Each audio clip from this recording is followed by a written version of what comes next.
that we did not sign our sovereignty away to anybody else. Yes, of course we have cars, and yes, we have clothes, but still we are the sovereign in our own nation.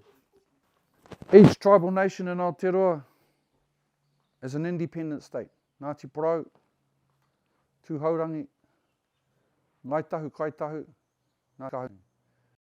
In your tribal nation, you live and understand that you have the mana over your land. Everybody with me? Prior to the signing of the Treaty of Waitangi. 1834 comes along. 1834. What happens in 1834? Flag.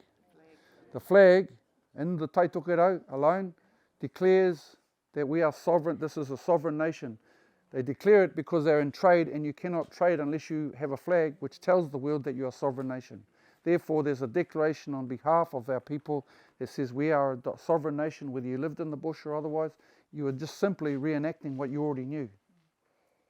1 year later, Declaration of Independence. It affirmed the notions of being a sovereign nation because it had those same words in it, and it was what you lived anyway as Ngāti Porou. Therefore, nothing is contradictory in any way, shape or form. 5 years later, the signing of the Treaty of Waitangi, 2 versions. The Māori version, under international law, is the version that's correct.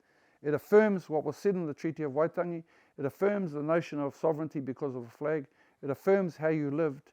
There is nothing contradictory in any of that way, in any way, shape or form. And if you didn't sign any of that, you lived as a sovereign nation. Everybody follow me? Therefore, there's a problem. Because that's how Taitokerau and many others say that we still live now, that we did not sign our sovereignty away to anybody else. Yes, of course we have cars, and yes, we have clothes, but still we are the sovereign in our own nation.